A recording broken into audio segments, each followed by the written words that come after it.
여호수아가 지난주부터 우리가 읽게 되었는데 여호수아는 모세의 후계자로서 그 역할을 이제 감당하게 되었어요. 그런데 아시겠지만은 여호수아가 두렵고 떨렸어요. 이 큰 민족을 이끌고 나가려고 하니까 지도자가 되다 보니까 외롭고 소외감을 느끼고 두렵고 또 떨려서 이 일을 감당하는 것이 너무나 힘들고 어려운 처지에 놓였는데 하나님께서 그 여호수아의 속마음을 아시고 말씀하십니다. 두려워하지 말라, 염려하지 말라, 놀라지 말라. 내가 너와 함께 할 것이다 하면서 이렇게 약속을 주셨어요.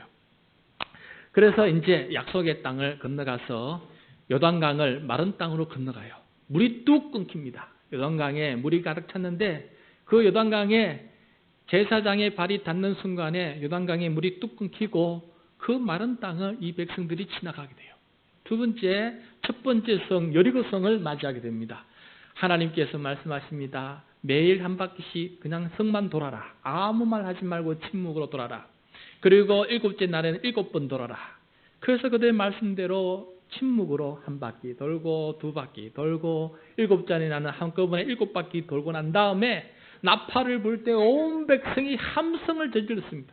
함성을 지르고 나니까 성벽이 무너지게 되었어요. 그래서 그 무너진 성벽을 향해서 올라가서 그 여리고성을 쉽게 점령하는 일이 벌어지게 되었습니다. 그래서 하나님께서 함께 하시는 이 위대한 일 앞에 여호수아는 담대해졌고 믿음으로 충만해졌고 하나님이 함께 하시면 뭐든지 할 수 있구나. 하나님의 말씀에 순종하면 우리가 모든 것을 할 수 있구나라는 것을 배워나가기 시작할 그 즈음에 두 번째 성을 향해 나가게 돼요. 두 번째 성의 이름이 아이성이에요. 우리말로 아이같이 그렇게 아주 작은 성이었어요. 그 성을 점령하기 위해서 정탐꾼을 또 보내었습니다. 정탐꾼이 돌아와서 보고를 합니다. 올라가 보니까 아이성은 너무 작아요. 그 성 안에 있는 사람도 극히 소수입니다. 그러므로 우리 4만 명의 군대가 저 아이성 언덕 위에 올라갈 수고할 필요가 없어요. 그래서 한 2, 3천 명만 보내도 쉽게 그 성을 차지할 수 있겠습니다. 라고 이렇게 보고를 하게 됩니다. 이 보고를 들은 여호수아는 아이성을 향해서 3천 명, 4만 명 중에 3천 명만 보내면서 그 성을 공격하고 점령하라 명을 내렸습니다. 그랬더니 어떤 일이 벌어졌느냐. 우리 4절과 5절 말씀 같이 읽겠습니다. 4절과 5절 시작.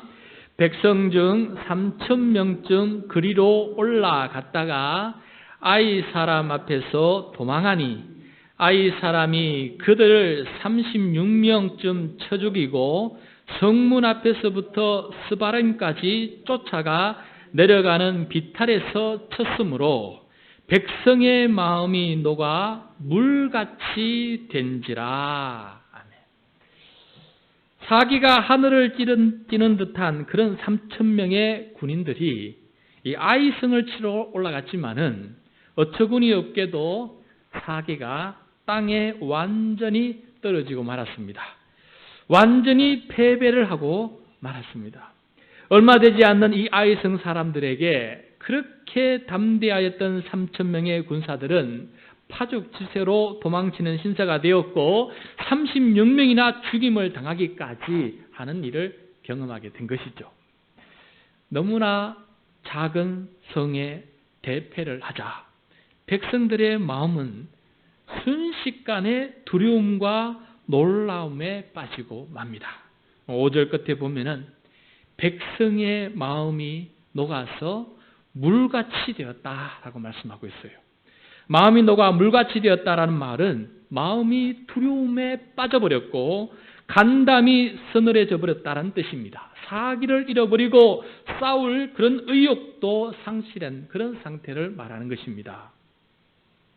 여러분, 이럴 수가 있습니까? 사실 이 4만 명의 군사 앞에 고작 36명만 전사를 당한 것은 사실 별거 아닙니다. 아직 39,964명이 여전히 남아있어요. 원래 성은 한 번에 점령할 수도 있지만은 여러 번에 걸쳐서 점령할 수도 있어요. 작은 성이라 다시 출정하면은 훨씬 더 많은 군인들을 보내면은 얼마든지 그 성을 점령하고도 남아요. 그런데 이상하게도 4만 명의 군인들의 마음이 순식간에 녹아서 물같이 되어버렸어요. 마치 그 큰 여리고성 사람들이 이스라엘 군대가 가까이 왔다고 하니까 아직 쳐들어오지도 않았는데 여리고성 안에 있던 이 백성들이 두려움에 떨고 간담이 녹아서 이미 전쟁에 패배한 것처럼 그렇게 살아가는 모습과 똑같은 일이 이제 이스라엘 백성들에게 나타나고 있다는 것입니다. 첫 번째 경험한 이 작은 실패가 그들에게는 모든 것이 무너지는 경험으로 다가왔습니다. 저 작은 성 아이를 이길 용기를 가지지 못하고 있다는 것입니다.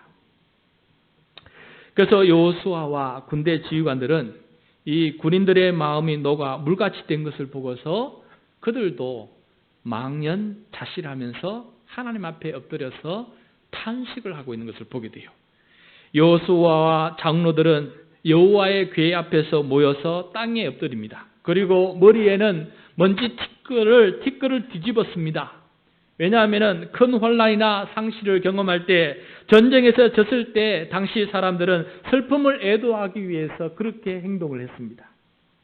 그렇게 날이 저물도록, 해가 지도록 머리에 티끌을 뒤집어 쓰면서 그들이 엎드려서 애통해하고 탄식하고 있습니다. 그때 여호수아가 하나님 앞에 드린 그 탄식 기도의 내용이 성경에 기록이 되었고 우리에게 들려주고 있습니다. 그때 엎드려서 먼지를 티끌을 쓰고 여호수아가 하나님 앞에 어떻게 기도드렸는지 우리 함께 들어보도록 하겠습니다. 크게 세 가지 기도 내용인데 하나씩 보도록 하겠습니다. 먼저 7절 말씀입니다. 7절 시작. 이르되 슬프도소이다 주 여호와여 어찌하여 이 백성을 인도하여 요단을 건너게 하시고 우리를 아모리 사람의 손에 넘겨 멸망시키려 하셨나이까? 우리가 요단 저쪽을 만족하게 여겨 거주하였다면 좋을 뻔하였나이다. 자, 여호수아는 하나님을 향해서 슬픔을 토로하고 있습니다. 실망하고 또 하나님께 원망하고 있는 내용을 보게 됩니다. 왜 요단강을 건너게 하시고 왜 이 아모리 사람의 손에 넘겨서 우리를 이곳에서 멸망시키려고 하냐고 하나님께 따지면서 원망하고 있는 모습을 우리들에게 보여주고 있어요. 차라리 요단강을 건너지 말고 요단 저편에서 그냥 만족하고 살았더라면 더 좋았겠다 하면서 불평하고 왜 우리를 요단강을 건너게 했냐라고 이렇게 불평하고 있는 이 모습을 우리가 보게 됩니다. 마치 그 애굽 땅에서 해방되어 나왔던 이스라엘 백성들이 광야에서 불평하던 그 목소리를 꼭 닮았어요. 너무나 닮았어요. 그 다음에 여호수아가 두 번째 드린 기도도 함께 보겠습니다. 8절 말씀 같이 읽겠습니다. 시작. 주여 이스라엘이 그의 원수들 앞에서 돌아섰으니 내가 무슨 말을 하오리까? 자, 하나님을 향해서 원망하고 불평하던 이 여호수아는 이제는 곁에 있던 이 군인들을 향해서, 백성들을 향해서 원망하고 있습니다. 자신의 군대를 향해서 한탄하고 있어요. 원수들 앞에서 돌아서서 도망치고 패배했으니 이런 군인들 앞에서 할 말이 없다 하면서 원망하고 동시에 하나님 앞에 할 말이 없습니다 하면서 자책하고 있는 것을 보게 됩니다. 그 다음에 또 여호수아는 어떻게 기도했을까요? 세 번째 기도 한번 보겠습니다. 9절 말씀 시작. 가나안 사람과 이 땅의 모든 사람들이 듣고 우리를 둘러싸고 우리 이름을 세상에서 끊으리니 주의 크신 이름을 위하여 어떻게 하시려 하나이까 하니. 자, 아이성 패배의 소식을 가나안 사람들과 그 주변의 모든 사람들이 듣게 되었어요. 그래서 작은 이 아이성 하나 이기지 못하고 마음이 물같이 된 이 나약한 군대를 보고 이 주변의 사람들이 일제히 일어나서 이 이스라엘 군대를 쳐들어올 것 같았어요. 그래서 우리는 그들에게 멸망을 당할 그런 마음이 차게 된 거예요. 그래서 여호수아가 말합니다. 우리를 이렇게 멸망시키려 합니까? 그러고 난 다음 이어서 하나님께 다짜고자 이게 어쩔 거냐고, 이제 어쩔 거냐고 묻습니다. 그 마지막 부분을 보시면은 주의 크신 이름을 위하여 어떻게 하시려 하나이까? 우리가 멸망을 하면 우리의 이름만 없어지는 것이 아니고 우리가 전한 하나님의 이름도 사라지게 될 텐데 하나님의 이름조차 사라지면 이제 하나님 어떻게 하실 것입니까? 저 아브라함 때부터 인류 구원의 계획을 지금까지 진행시켜 왔는데 이제 사라지면 하나님도 하나님의 계획도 다 사라지고 말 텐데 이제 어떻게 하실 것입니까? 라고 이렇게 지금 기도하는 내용입니다. 여러분, 여호수아의 기도를 들어보니 어떻습니까? 과연 요단강을 마른 땅으로 건너고 여리고성을 함성 한 번으로 함락시킨 그런 지휘관다운 모습, 또 강하고 담대한 믿음을 가진 장수의 모습 같아 보입니까? 아니면은 시리에 빠진 장수, 믿음이 사라지고 의심과 회의 속에 빠진 그러한 나약한 장수의 모습으로 보이십니까? 곰곰이 생각해 보면 이 상황이 이해가 되는 면도 있는 것 같아요. 저는 가끔 작은 것 하나 때문에 전부가 무너지는 것 같은 느낌을 가질 때가 있습니다. 별거 아닌데 그냥 절단 났다. 별거 아닌데 큰일 났다. 호들갑 떨면서 불안에 빠지는 경우가 있었어요. 그래서 우리의 마음은 이렇게 연약합니다. 작은 것 하나 때문에 천지가 무너진 것처럼 그렇게 불평하고 절망하고 회의에 빠질 때가 얼마나 많이 있습니까? 그런데 이 여호수아의 기도에서 두 가지 제가 배울 점을 찾게 되었어요. 첫째, 여호수아의 기도는 참으로 솔직하다. 참으로 솔직하다라는 것이. 하나님 앞에서 저렇게 속마음을 솔직하게 다 드러내고 기도할 수 있다니, 게다가 다른 사람들이 다 듣고 있는 상황 속에서도 그렇게 기도할 수 있다니 이 여호수아의 마음이 진실하다, 정직하다라는 것을 깨닫게 되었습니다. 하나님 앞에서 속마음을 속이지 않습니다. 이것이 바로 여러분 거짓 없는 기도, 하나님을 속이지 않는 기도라는 것을 오늘 이것 통해서 우리가 배우게 돼요. 여러분, 하나님을 인격적으로 만난다는 것은 무슨 뜻입니까? 하나님이 지금 내 앞에 계신다라고 믿겨지는 거예요. 그리고 나의 속마음을 다 알고 계신다는 것이 믿겨지는 거예요. 그렇기 때문에 하나님 앞에 감출 것이 없다라는 것이 이해가 되고 그 상황 속에서 하나님 앞에 정직하게 기도하는 것, 이것이 바로 인격적인 기도 아니겠어요? 하나님 앞에 정직한 기도 아니겠습니까? 자기의 마음에 있는 것을 다 드러내고 감출 것 없는 여호수아의 이 모습, 이것을 저는 이 기도를 통해서 배우게 되었어요. 두 번째, 여호수아의 기도는 하나님의 이름을 생각하는 기도다라는 것을 깊이 배우게 되었어요. 기도의 이 마지막 구절을 보시면은 주의 크신 이름을 위하여라고 기도하고 있는 것을 보게 됩니다. 저의 기도와 여호수아의 기도가 다르다라는 것을 한 번 더 깨닫게 되었습니다. 저는 가정 문제, 교회 문제, 또 성도들의 문제, 나라와 이 국제적인 문제 등을 놓고 기도할 때 솔직하게 말씀드리면은 내 명예, 내 자존심, 내 안전, 내 평안이 무너질까봐 두려워서 기도하는 경우가 더 많았어요.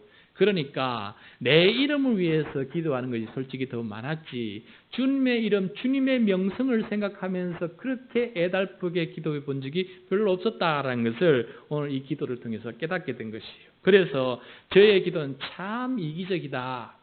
저의 기도는 참 이기적이다라는 것을 한 번 더 깨닫게 되었습니다. 여호수아는 그 상황 속에서도 마지막으로 주의 크신 이름을 위하여 하나님 어떻게 하실 것입니까? 내 이름은 고사하고 주님의 이름, 주님의 명성은 어떻게 될 것입니까? 이거 사라지면 어떡합니까? 지금까지 아브라함부터 지금까지 줄기차게 내려왔던 이 하나님의 인류 구원의 계획은 하나님의 그 높으신 이름은 어떻게 하실 것입니까? 라고 하나님께 기도하는 것을 보게 됩니다. 이 기도가 어찌 보면 인격적으로 주님을 만난 사람의 모습 아니겠어요? 늘 우리는 나만 생각합니다. 주님을 인격적으로 만나지 않다 보니 기도하는 순간에도 온통 내 생각, 내 걱정, 내 염려, 내 근심에 푹 빠여서 하나님 앞에 원망과 불평만 하게 되는 것이 우리들의 기도가 아닐까요? 그런데 한번 여호수아를 통해서 다시 한번 기도가 무엇인지 배워봅시다. 인격적인 사람은 하나님 앞에 감출 것 없이 솔직하게 드러내놓는 기도, 그것이 바로 참된 기도, 거짓 없는 기도요. 두 번째, 하나님이 살아계시다 보니까 나만 생각하는 것이 아니라 하나님을 생각하고 하나님 어떡하십니까? 하나님의 이름, 하나님의 명성은 어떻게 되는 것입니까? 라고 물으면서 주님을 걱정할 수 있는 그런 기도를 한다 그러면은 바로 그 기도가 여러분 깨어있는, 인격적으로 살아있는 기도 아니겠습니까? 여호수아를 통해서 저는 그것을 배우게 되었습니다.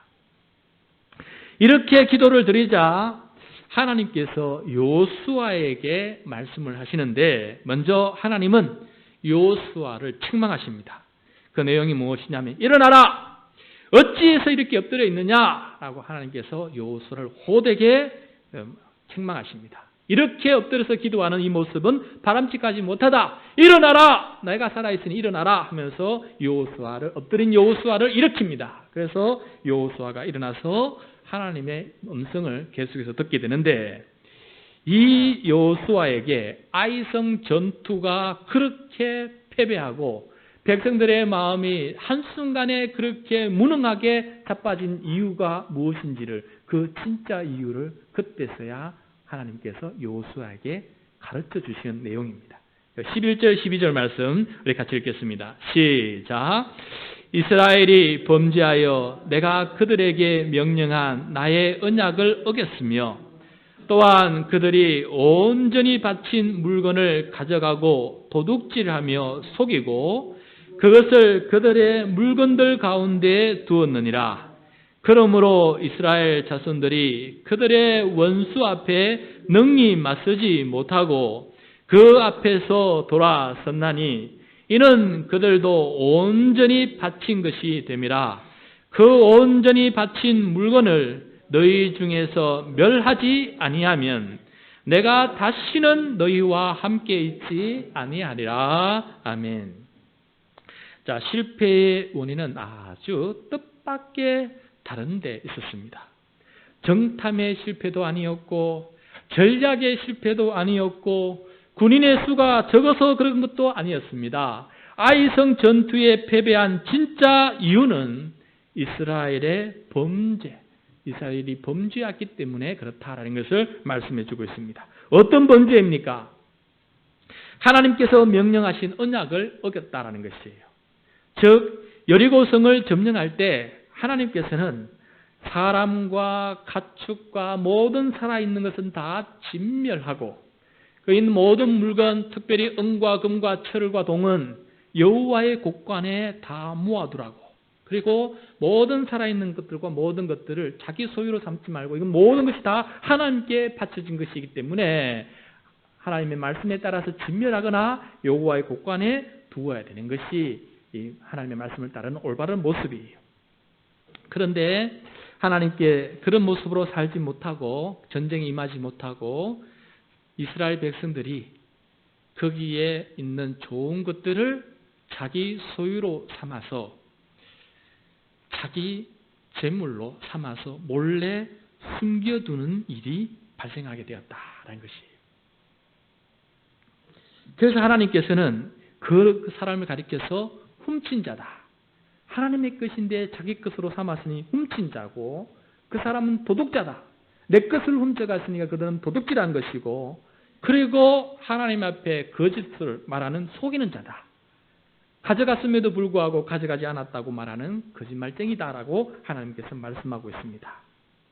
그래서 하나님께서는 그들과 함께하지 않으셨고 아이성 전투에서 패배하고 말았던 것입니다.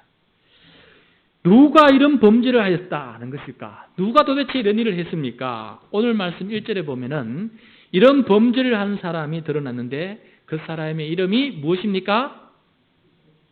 아간입니다.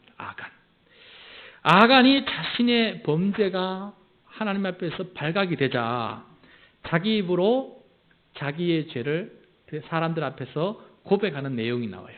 그 고백하는 내용을 들어보면은 아간이 하나님의 물건 중에서 무엇을 훔쳤는지를 보여주고 있습니다. 오늘 본문에서는 우리가 읽지 않았지만 21절 말씀입니다. 우리 다 같이 읽도록 하겠습니다.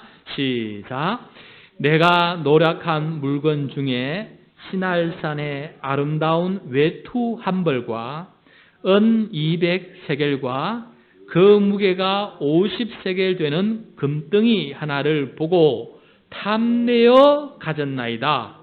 벗어서 이제 그 물건들을 내 장막 가운데 땅 속에 감추었는데 은은 그 밑에 있나이다 하더라. 아멘. 아간은 이 여리고성을 점령할 때 남몰래 아름다운 외투 한 벌을 보자 탐이 난 거예요. 옷이 왜 이렇게 아름다울까? 이것을 불태우려니까, 불태워서 없애려니까 아까운 거예요. 그래서 그 아름다운 그 외투 한 벌을 숨겼어요. 가지고 왔어요. 두 번째, 집집마다 사람을 쳐서 죽이다 보니까 집의 금고에 은 200세겔과 50세겔 금덩어리가 눈에 보였어요. 이걸 여호와의 곳간에 갖다 놔야 되는데 아까운 거예요. 저거 내가 쓰면은 내가 편하게 살겠는데 하는 마음이 생긴 거예요. 그래서 여호와의 곳간에 두지 아니하고 남몰래 탐이 나서 그것을 자기 집에 숨겼다라고 하는 것을 지금 고백하고 있는 것을 보게 됩니다. 견물생심이라고 눈에 보이니까 탐욕이 생긴 것입니다. 그래서 하나님의 명령을 거부하는 범죄를 저지르게 되었다라는 것이에요. 뜻밖의 이유였습니다. 생각지도 못한 전쟁 패배의 이유였습니다. 아이성 전투에서 실패한 이유는 군사들이 하나님의 약속 성취가 아니라 개인의 물질적 탐욕 성취에 눈이 멀어져 있었기 때문이다라는 것을 알게 되었습니다. 이것이 하나님의 공동체 이스라엘 민족을 무너뜨리는 폭탄과 같았습니다. 그래서 애초에 하나님께서는 이 범죄를 청산하시려고 이렇게 하나님께서 큰 일을 벌이신 것이었습니다. 여러분, 가만히 생각해 보십시오. 모든 실패의 원인은 어디에서 나옵니까? 그것은 바로 욕심에서, 탐심에서 모든 범죄가 일어나게 되고 그 욕심 때문에 결국 모든 것이 패망하게 되어 있다는 것을 우리는 잘 알고 있습니다. 또 야고보서 1장 15절에 보면 이런 말이 나와요. 다음 화면 보시면서 같이 읽도록 하겠습니다. 야고보서 1장 15절 시작. 욕심이 잉태한 즉 죄를 낳고 죄가 장성한 즉 사망을 낳느니라. 자, 어떤 사람이 출산하는 비유를 말하고 있어요. 어떤 사람이 욕심을 잉태했어요. 그래서 이 욕심을 낳았더니 출산을 했더니 보니까 죄덩어리예요. 그리고 이 죄가 또 자랐어요. 나중에 또 결혼해서 이 죄가 또 장성해서 결혼해서 아이를 가지고 또 이 아이를 낳았더니 그 아이가 사망이었어요. 그래서 모든 원인의 근본 원인은 무엇이냐? 바로 욕심, 탐심에서 모든 것이 비롯된다라는 것을 야고보서 1장 15절 통해서 우리들에게 보여주고 있습니다. 예수님의 공동체 안에서도 마찬가지예요. 예수님의 공동체 안에서도 예수님 승천 이후에 초대교회 공동체 안에 아간과 같은 일이 벌어졌어요. 아나니아와 삽비라 부부 이야기입니다. 여러분 잘 아시죠? 부부가 자신의 소유 중에 일부를 팔아서 교회에 내놓게 되었는데 아나니아가 땅을 판 값의 일부를 몰래 숨겨두었습니다. 아나니아가 일부를 숨겨두는 것은 그 아내 삽비라도 보았습니다. 삽비라도 같은 마음이었어요. 부부가 같은 마음이었다라는 것이에요. 아나니아가 땅을 판 일부의 돈만 가지고 이제 일부를 뺀 돈을 가지고 베드로 앞에 갖다가 이렇게 내놓았습니다. 그런데 베드로는 아나니아가 숨긴 것을 알고 있었어요. 그래서 베드로가 아나니아야, 어찌하여 사탄이 네 마음속에 가득하여서 네가 성령을 속이고 땅값에 얼마를 감추었느냐라고 얘기를 합니다. 어찌하여 이런 일을 내 마음에 두었느냐? 사람에게 거짓말한 것이 아니라 하나님께로다 하면서 베드로가 아나니아와 삽비라에게 그렇게 얘기를 하자 그 자리에서 아나니아도 죽고 삽비라도 죽음을 당했습니다. 아나니아는 땅을 판 값의 전부를 하나님께 드리기로 작정하였어요. 그런데 막상 땅을 팔가 보니까 이 돈이 너무 많아서 이 또한 견물생심이라 딴 생각이 들고 말았어요. 우리가 작정을 할 때와 실제 실천을 할 때 마음이 바뀌는 경우가 참 많이 있습니다. 작정할 때는 뭐든 할 수 있을 것 같은데 막상 상황에 맞닿으면은 마음이 바뀌게 됩니다. 왜냐하면은 하나님께 드리겠다고 한 것이 아깝다는 생각이 들기 때문에 그렇습니다. 내 건데, 내 소유인데, 내가 가지면은 더 좋은데 하는 마음이 들기 때문에 그런 마음이 생기는 거 아니겠어요. 그러므로 하나님께 거짓말하고 거짓 헌신을 하게 되는 것입니다. 그래서 베드로는 아나니아가 사람만 속인 것이 아니라 그 마음속에 있는 성령을 속였다. 속일 수 없는 성령을 속였다라고 말하고 있는 것입니다. 그래서 아간이 죽임을 당했듯이 아나니아와 삽비라도 죽임을 당하게 되었고 공동체는 범죄로부터 건짐을 받았고 하나님의 약속은 계속해서 성취되게 되었습니다. 아이성은 다시 점령할 수 있게 되었고 또 초대교회는 그 아름다운 구제 사역을 건강하게 지속적으로 감당할 수 있게 되어서 초대교회가 주변 많은 사람들에게 칭찬받는 교회로 남을 수가 있게 되었습니다. 여러분 오늘 말씀의 제목을 욕심이 아니라 말씀이다 라고 했어요. 아이성 전투 실패는 아간의 욕심에서 비롯된 것이었습니다. 하나님의 것을 내 것으로 삼는 욕심은 결국 하나님의 말씀을 배반하게 만들고 공동체를 무너뜨리고 전쟁에서 패배하게 만들었습니다. 큰 성 여리고를 쉽게 이긴 이스라엘 군대가 작은 성 아이에 너무나 쉽게 어처구니 없게 패배한 이유는 한 사람의 사사로운 욕심 때문이었다라는 것을 보게 됩니다. 욕심이 그 모든 것을 무너뜨렸던 것입니다. 탐심과 욕심이 많은 아간이 누구입니까? 그래서 하나님의 말씀을 거역하고 하나님의 것을 도둑질하고 하나님께 거짓말하는 아간이 도대체 누구입니까? 여러분 이때 내 가슴을 치고 바로 그 아간이 접니다라고 해야 지금 예배를 제대로 드리고 있는 사람이에요. 속일 수 없는 성령 하나님 앞에 감출 것 없는 하나님 앞에 아간이 누굽니까? 라고 제가 질문할 때 가슴을 치면서 그 아간이 바로 접니다. 저 때문입니다. 저 때문에 문제가 일어나고 있습니다. 라고 가슴을 치면서 고개를 숙이고 엎드려서 주님 앞에 회개하는 사람, 그 사람이 바로 진정으로 하나님의 말씀을 지금 듣고 있고 인격적으로 그 말씀을 듣고 있는 사람 아니겠습니까, 여러분? 제가 군대에 있을 때 있어요.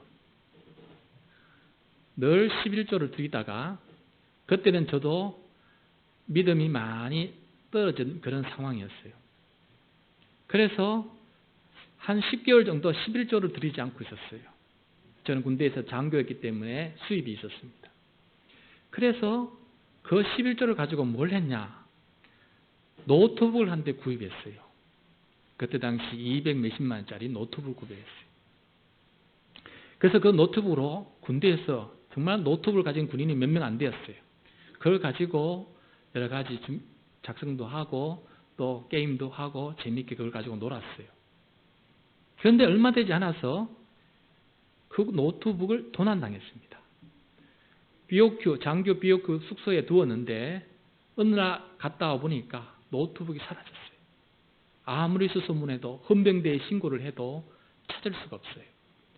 그래서 나중에 제가 딱 생각해 보니까 하나님께서 계산이 참 정확하다라는 것을 깨닫게 되었어요. 제가 드리지 않은 11조만큼 그 노트북의 값이었고 하나님께서 그것을 가져갔다 하는 것을 생각해 보게 되었어요.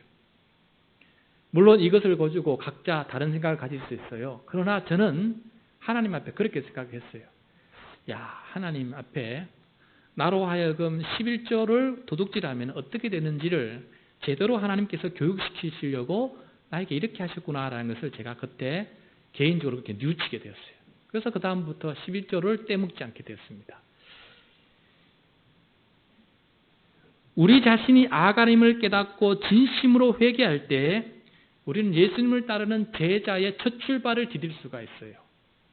죄를 가지고 거짓으로 예수님을 따르면 따를수록 그 인생은 거짓된 인생이 되고 어긋난 인생이 될 수밖에 없다라는 것을 말씀해 주고 있습니다. 하나님께서 왜 갑자기 이 엄청난 사건 앞에서 아간을 저렇게 모든 사람 앞에 보는 앞에서 저렇게 죽이면서 모든 4만 명의 군사들 앞에서 저렇게 했을까? 하나님께서 본보기를 보여주신 것 같아요. 앞으로 너희들이 복의 근원이 되어야 되고 앞으로 너희들이 축복의 통로가 이방 모든 백성의 축복의 통로가 되는 민족이 되어야 되는데 너희들이 무너지면은 이 작은 것이 무너지면은 어찌 너희들이 축복의 통로가 될 수 있겠느냐라고 하나님께서 배로고 하신 일인 것이죠. 이 민족을 건강하게 세우시려고 하나님께서 그렇게 하셨다라는 것을 생각해 보게 되었습니다. 여러분, 오늘 예배 드리면서 우리 모두 다 이런 고백을 해야 되겠습니다. 하나님, 제가 바로 아간이었습니다. 그리고 하나님 앞에 지은 죄인입니다. 제가 바로 지옥에 갈 수밖에 없는 죄인이었습니다. 내가 바로 하나님 것을 훔친 그런 거짓쟁이였습니다. 어찌 11조만 있겠습니까? 우리 하나님의 생명도 내 것이다 그러고 내 마음대로 내 생명을 사용했고 내에게 주어진 이 삶도 내 것이다 생각하고 이 삶을 내 마음대로 사용하는 것 모든 것들이 다 포함이 되어 있지 않겠습니까? 그래서 오늘 이 시간 예배드리면서 우리의 마음속에 주님, 이제 주님 앞에 아간처럼 살지 않고 정말 하나님께서 기뻐하시는 모습으로 살 수 있도록 도와주십시오. 저는 너무나 연약해서 그렇게 차빠지고 무너질 수밖에 없는 그런 죄인입니다. 아간은 죽임을 당했는데 주님, 저도 죽이지 마시고 십자가의 죄로 용서해 주시고 살아서 남은 인생을 하나님의 영광 위에 살 수 있도록 도와주십시오. 그렇게 기도한다면은 산제사 산예배를 드리는 하나님 기뻐하시는 예배가 될 줄로 믿습니다.